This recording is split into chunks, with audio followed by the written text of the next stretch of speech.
Hey there and welcome to another episode of the FilmKind Podcast. I'm Kieran McLean and in this episode I'm going to review Disney's live-action remake of Beauty and the Beast. I want adventure in the great wide somewhere. Hello? I want it more than I can tell. Come into the light. For once it might be grand. What if she is the one? To have someone understand. Pleased to meet you. I want so much more than they've got planned. Beauty and the Beast is a live-action retelling of Disney's animated classic with reintroductions of the classic characters from the tale as old as time. With all of the original music and some new songs to surprise the audience, I think you'll be surprised with this live-action remake. Beauty and the Beast is just the latest animated Disney film to be updated in live action. It kind of worked with Cinderella. I think Maleficent was a major disappointment and The Jungle Book was obviously a massive hit, and I thought Pete's Dragon was a pretty cool film. So the next logical step was for Disney to remake Beauty and the Beast and update it with live action, and that's a massive risk for this company. I mean, it's fine making these live action films, but Beauty and the Beast is the most successful and the most important animated film Disney ever did, so it was a risk because if Disney screwed this up, a lot of people would be pretty mad. Luckily though, this is one of the best live action adaptations Disney has ever done, and I think the reason this live action remake feels so fresh and so amazing is because of the great tale that unfolds. This story is just as magical and just as amazing as the first time it was told through animation. The story of these two misunderstood people falling in love is still as enjoyable and as fun, and is only enhanced by the live action approach and the use of technology. Everything about this film depended on the casting of Belle and the Beast, but Bill Condon made some really great choices. I think Emma Watson did a great job as Belle, and I found that character really charming and fun to watch,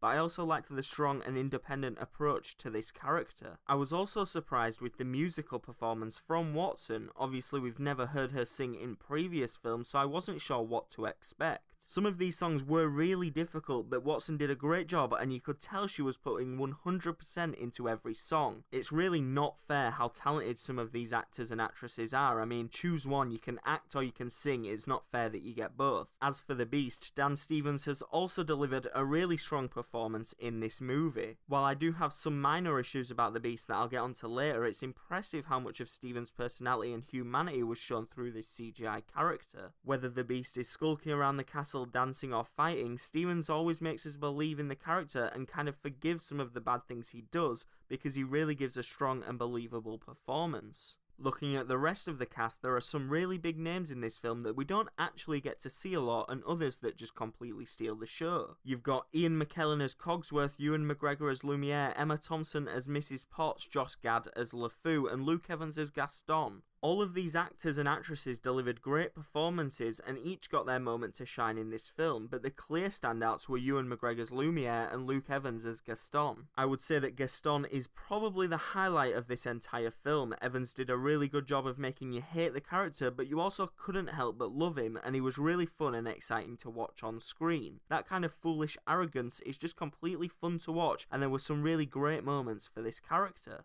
The other highlight is easily Ewan McGregor as Lumiere. While McGregor's French accent is questionable, the character is just incredibly funny to watch. This is also probably the performance and the character I was most worried about, but Lumiere was one of the most enjoyable characters in this film. One of the most memorable aspects of the classic animation is obviously the music, and that was probably the biggest challenge for this live-action remake.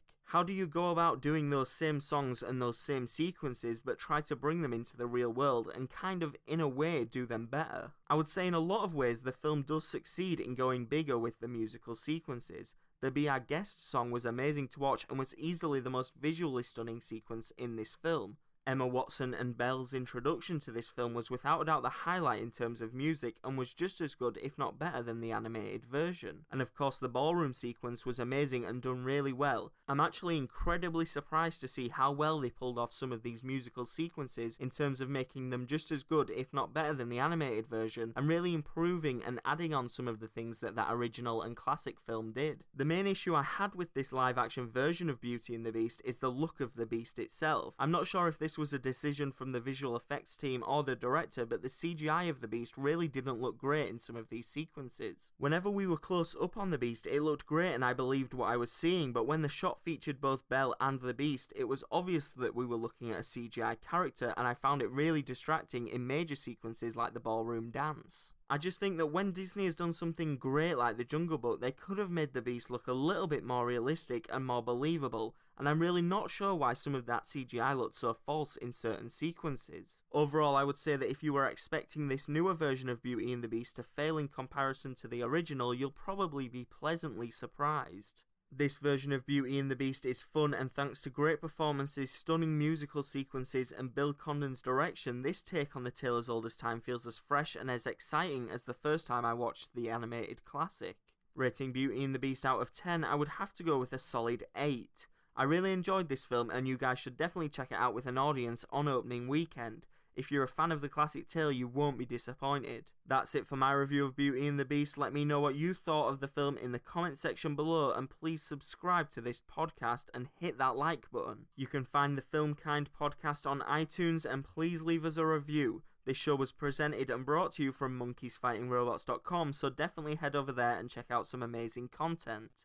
I'll see you in the next episode.